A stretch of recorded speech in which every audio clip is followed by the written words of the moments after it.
Sue, are women aggressive money investors? Well, traditionally, it's interesting, women haven't really been the investors in the family. It's usually been the men who've done the investing.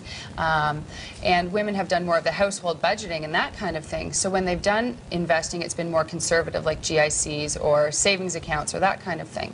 Do you think it's because they don't understand the options available to them, or perhaps they don't quite understand even the lingo attached to it, such as equity markets and money markets and euro funds and all that?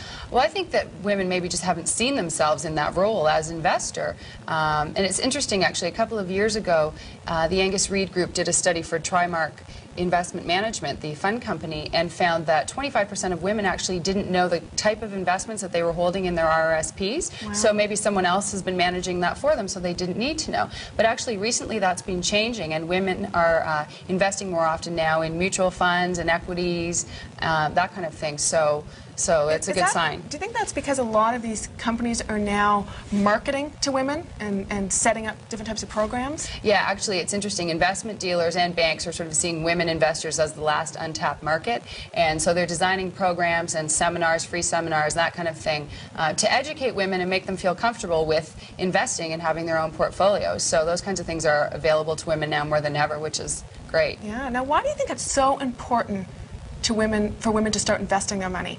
Well, it's crucial because women live longer than men usually, and women are likely at some point in their life going to be alone and responsible for their own finances. So women really have to make sure that they have a sufficient retirement savings available to them. And another thing is, because women are often spend part of their lives working out of the home, they haven't had the opportunity to contribute to a pension plan for as many years as a man has if they've been working for a company that had a pension plan. So maybe many women don't have that kind of to fall back on. But I think also that the 90s are a real changing time for women, in that we stay single a lot longer, and that when we get married, the man expects us to bring something to the table.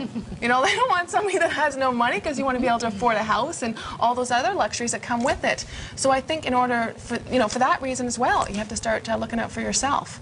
Well, that's great. Thanks for coming out, Sue. And I recommend all those females out there watching the show to go to your local bank or call up any investment firm and ask about the programs that are available free of charge for you to learn how to invest your money better. Absolutely.